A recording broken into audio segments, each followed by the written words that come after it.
తిరుమలలో భారీ వర్షం. తిరుమల శ్రీవారి భక్తులకు వేసవి తాపం నుంచి ఉపశమనం కలిగేలా వర్షం కురిసింది. దాదాపు 39 సెల్సియస్ ఉన్న ఉష్ణోగ్రత వరుణుని రాకతో కొంతవరకు తగ్గుముఖం పట్టింది. ఉదయం నుంచి తన ప్రభావాన్ని చూపే సూర్యభగవానుని వేడి నుంచి ఈరోజు మధ్యాహ్నానికి భారీ ఈదురుగాలులతో కూడిన వర్షం ఉపశమనాన్ని కలిగించింది. వేసవికాలంలో కురిసే వర్షం కావడంతో వడగండ్లతో కూడిన భారీ వర్షం కురిసింది. భక్తులు కొద్దిపాటి ఇబ్బందులకు గురి అయినా వేసవిలో ప్రకృతి ఇస్తున్న చల్లదనాన్ని ఆస్వాదిస్తున్నారు.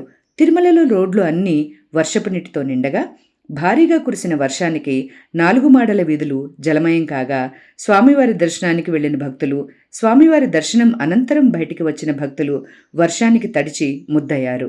స్వామివారి దర్శనం తర్వాత వెలుపలకు వచ్చిన భక్తులు తమ వసతి గృహాలకు వెళ్లేందుకు తీవ్ర ఇబ్బందులకు గురవుతున్నారు.